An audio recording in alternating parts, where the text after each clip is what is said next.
All right, everybody, this is kicking in the second half. We're back again. We're actually going to give you another episode of a PPF. This time we're doing Zack Lavine. Shout out to the Bulls. I'm D. This is Groot. We got a guest with us tonight. All right, maybe not a guest. Just somebody who should be on here more often than I think he should be. Hubert. What's up, everybody? How's everybody's night? Oh man, you sound like you got some energy tonight. What's going on, man? Before we dive into this, what's I, going on in your world? I'm just currently watching the Warriors lose right now, get blown out to the Lakers. So yeah, It's all right. Not a whole lot to expect there. But anyway, I see you rocking this Steph Curry jersey. I've tried. It's all right. Hey, fans stay loyal. Doesn't matter if win or loss. That's true. Wait till next year. But anyway, so let's get into Zack Lavine. Like I said, it's a PPF episode. So we're going to dive into the past, the present, and obviously the future. But I'd like to talk about, what you might be seeing so far this year. For those of y'all who are not so familiar with Zack Lavine, he is a first-time All-Star as of this year. He played in the 2021 All-Star game. And he currently plays, like I said, for the Chicago Bulls. But let's dig a little bit into his past. Hugh, you got a few tidbits of information we could plug into this as far as Zack Lavine's go, as with his history of being drafted. What year was he drafted? Yeah, so he was drafted in the 2014 NBA draft. He was selected 13th overall to the Minnesota Timberwolves. In 2015, he made the NBA All-Rookie second team. Then obviously, I think what Zack Lavine's probably most known for is in back-to-back years, 2015 and 2016, he was the slam dunk contest champion. That's right. He definitely was the slam dunk contest champion, and arguably there could have been one of those chips that maybe somebody else could have got, aka Aaron Gordon. But that's another debate.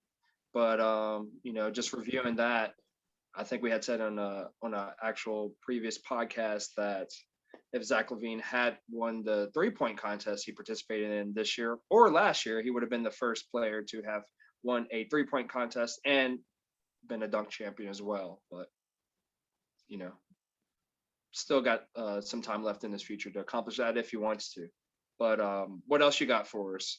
As far as what else happened down the timeline of his career? Yeah, so I guess he ended up playing 3 full seasons with the Minnesota Timberwolves. In 2017, I know he tore his ACL and missed the rest of that season. And then in that next offseason, he was traded to the Chicago Bulls for it was Zack Lavine, Chris Dunn, and the 7th pick in the 2017 draft. So that ended up being Lauri Markkanen. So that actually, I think, worked out pretty good for the Bulls there. For Jimmy Butler in the 16th pick in the 2017 draft, which was Justin Batten, yeah, which I've never even heard of him. And Jimmy Butler obviously didn't stay in Minnesota for too long. So I think the Bulls won that trade. Yeah, I mean, like you said, looking at it now, it's easy to say in hindsight, but what the Timberwolves were trying to do with Butler, didn't work out. But for the Bulls, yeah, they took the risk because an ACL, you don't know how players are going to be coming off the injury. But he still looks like he can participate in the dunk contest, in my opinion. Yeah. Would you agree? Oh, yeah. Yeah, definitely. Good. It sounds like your energy went down a little bit. I guess something bad's happening. No, I'm good. There we go.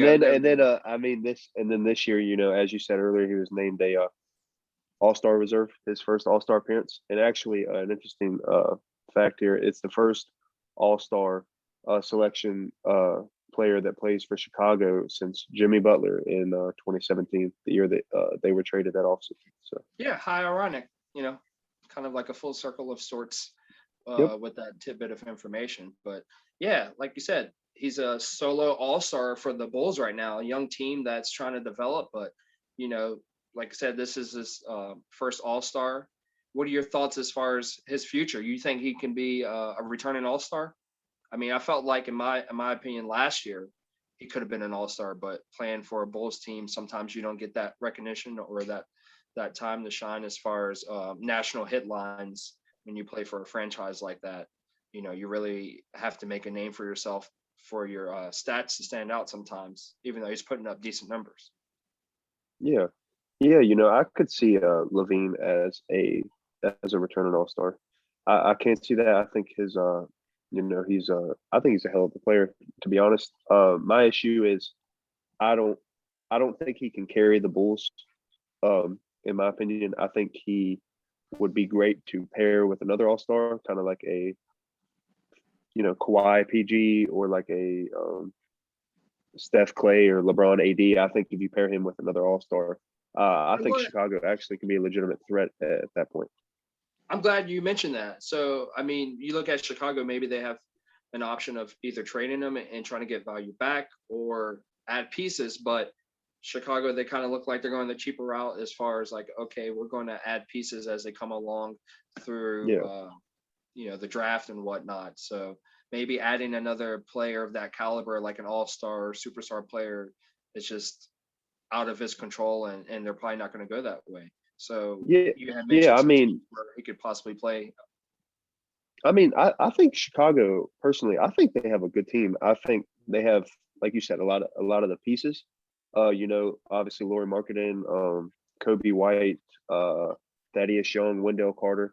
I think they have a good team, and I think they got a lot of the pieces in place. I just think their biggest thing is they're missing that other guy to help that team and to take some of the pressure off Levine where he doesn't have to do it all. But I mean, team wise, Chicago, I think they've built their team up decently. I just think that they're missing, like I said, that other guy. So yeah, what you're saying is, yeah, like they have a decent team, but what are they playing for? Are they planning to try to get in the playoffs? Because they're almost right there, or it could be right there this season.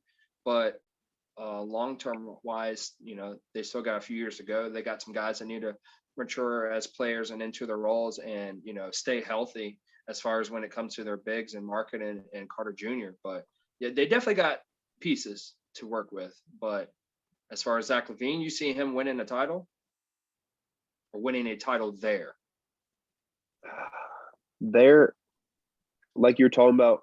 So far they haven't shown that they're going to. They haven't been in the conversation about trading for anyone big, or like you said, they just got to take the cheap route. So I'm gonna say no. I'm gonna say I don't believe that he wins a title in Chicago. Now, if he goes somewhere, like we've been talking about with another All Star, I think they have a legitimate shot. To be honest. Yeah, I mean, that's one of the points you had brought up earlier of him playing somewhere else, and I got a few teams I listed here as well, but just looking at the pattern of the Chicago Bulls, I mean, you can look back a little bit at Derrick Rose's tenure there, where he was drafted. Obviously, not a player that they traded for, but MVP type of player, and maybe didn't bring in a whole lot of pieces. Joakim Noah was already there, and then they drafted Butler, deep into the draft. I think maybe the end of first round or beginning of second round.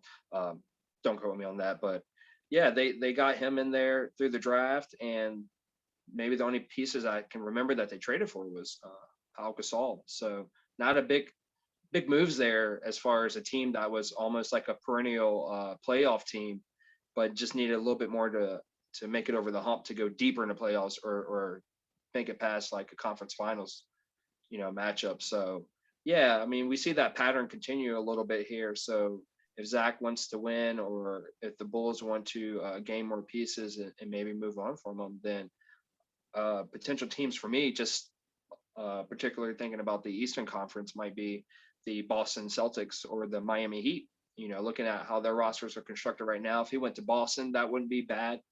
Maybe they might have to give up Kimba. I know he's not a younger player, but if Boston's willing to give up some picks to make some moves, we see Jaylen Brown and Tatum handing the ball some, but they also have Marcus Smart. So, not the same type of guard play that Kimba would bring, but when you consider another dynamic scoring threat on the perimeter and can, drive it to the hole through the paint and everything, that would be an interesting lineup there, and maybe a lot more speed and pace to the game as far as running the ball down the court with a Tatum, Lavine, and Jaylen Brown. So, and Zach Lavine could possibly be that number 2 option there, but still leave some space there for Jaylen Brown to definitely get going there with his shots and everything. I just thought that would be pretty cool to kind of see that and see what would happen. He might not be the only piece they would need. We talked before about them needing a big man, but just him there would be kind of cool. And then Miami, I just thought that if they didn't have to give up too much, I know they got some young pieces. Maybe they could trade if they needed to do that. And don't know how their picks are looking, but maybe throw in a pick or two. And just him with Butler, because like you said, how ironic that they were traded for each other. And so they actually didn't play with each other on Minnesota or the Bulls. But yeah, having him there with Jimmy Butler and Bam Adebayo would be an interesting dynamic as well, assuming that maybe they can keep Dragic there and not trade him away in that type of trade. And that would just definitely boost their scoring threat level as defending Eastern Conference champs. So, like you said, not any names as far as teams swirling around with Zach Lavine attached to it. So, this is just kind of like throwing it out there and just a what if scenario as of right now. But you never know what could happen. We still have what do we say, about 10 days left in the trade deadline. So the Bulls are right there. They could potentially make the playoffs or be one of those play-in teams, but they also have to look at how far down the future do they want to keep Zach Lavine, or if they should trade him for something else that can help them build as they come up in the next couple of years. So I would say, in my opinion, maybe give them another year there and see how the other Bulls pieces are fitting.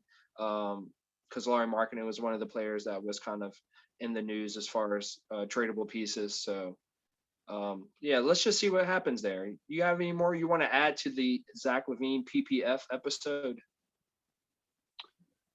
I think we about covered everything for me. Okay. I like that. I like Miami. I like how you brought them up. That was interesting to think about that. That would definitely help increase their scoring and take some pressure off Jimmy Butler. I know he's been balling lately, but Lavine has that he can just score amazingly, and I would like to see that.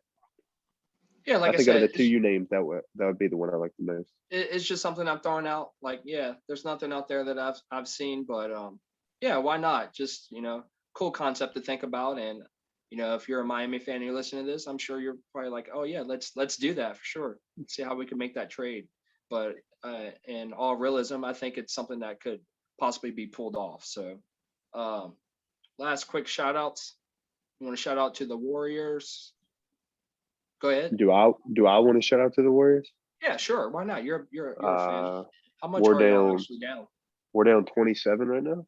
Shout out to 27. Yeah. So I'm not gonna shout them out tonight. Shout out to Lakers fans. Congratulations. Yeah, easy pickup, I guess. So sometimes it's hit or miss. Y'all just came off of beating the Jazz, but in all regards, yeah, shout out to the Chicago Bulls and obviously Zach Lavine. Congratulations once again on being a first-time All-Star, and we hope to see you there again, either participating in the events as well as being an actual All-Star in the All-Star game. Like I said, this has been a PPF episode, so if you like these, please hit the like button and subscribe if you haven't, and leave any comments about any future players you want to see that we may touch base on, and we'll try to continue to do more players as well on our own. So yeah, thanks everybody. You can catch us on anchor.fm if you want to hear the audio only, or you can catch us on our YouTube here if you want to watch the video and audio of the podcast. Again, you can find us at either or under Kish YZ. That's KISH with a space and then YZ. Once again, I'm D. Hugh. Say peace to the people. Good night, peeps. Peace and love.